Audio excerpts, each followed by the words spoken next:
You also had some new thoughts about pushing the tourism policy for the state. Could you elaborate? Yeah, so as I mentioned earlier, I think, Goa is a brand. It's an international brand. Everybody knows about Goa. I think there's enough um sort of economic activity which Goa has created with tourism. But I think again, if you consider the number of tourists coming to Goa, it's minuscule compared to a Thailand or compared to a Singapore. I'm leave aside, Europe and places like that. So we have to look at scalability in tourism.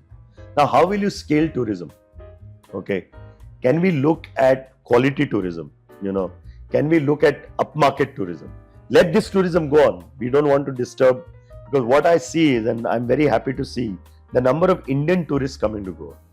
I think that's where we see real wealth generated in the country.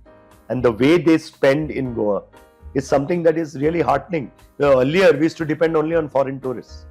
And I am actually happy that we are not depending so much on foreign tourism now.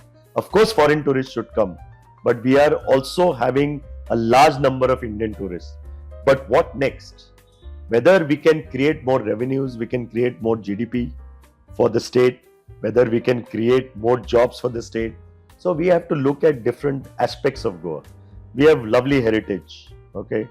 We have we can have lovely medical facilities where we could look at medical tourism. I think, somebody like a Victor Group has already done it, but it's a small thing. Why can't we look at a bigger scale?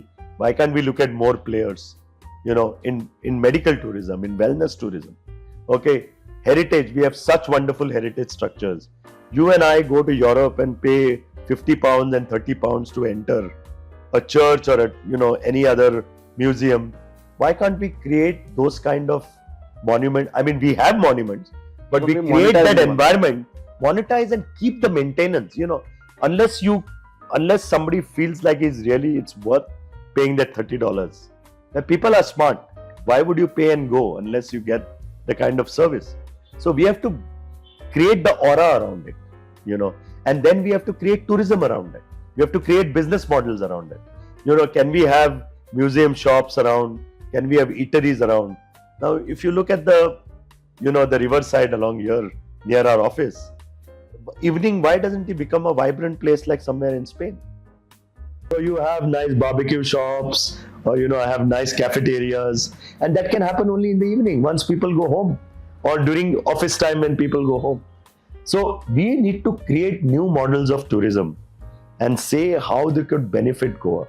So I think, if we can sit down and create those models for Goa, inviting the experts, because we have enough experts in our own committee, as you know, but there are enough groups in Goa today. Taj Group has 8 or 9 hotels in Goa, Then there are other groups like the Marriott, the Hyatt. Why can't we systematically engage with him? It's again to their benefit.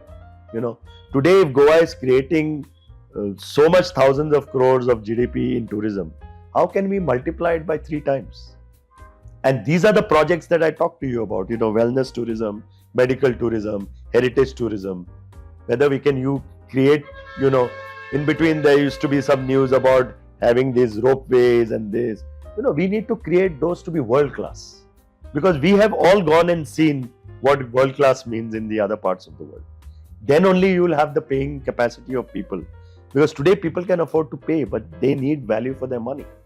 And I think Goa has a huge potential in upping the tourism. Of course, tourism right now contributes majorly towards GDP, but I think that could easily go up 3 to 4x, according to me.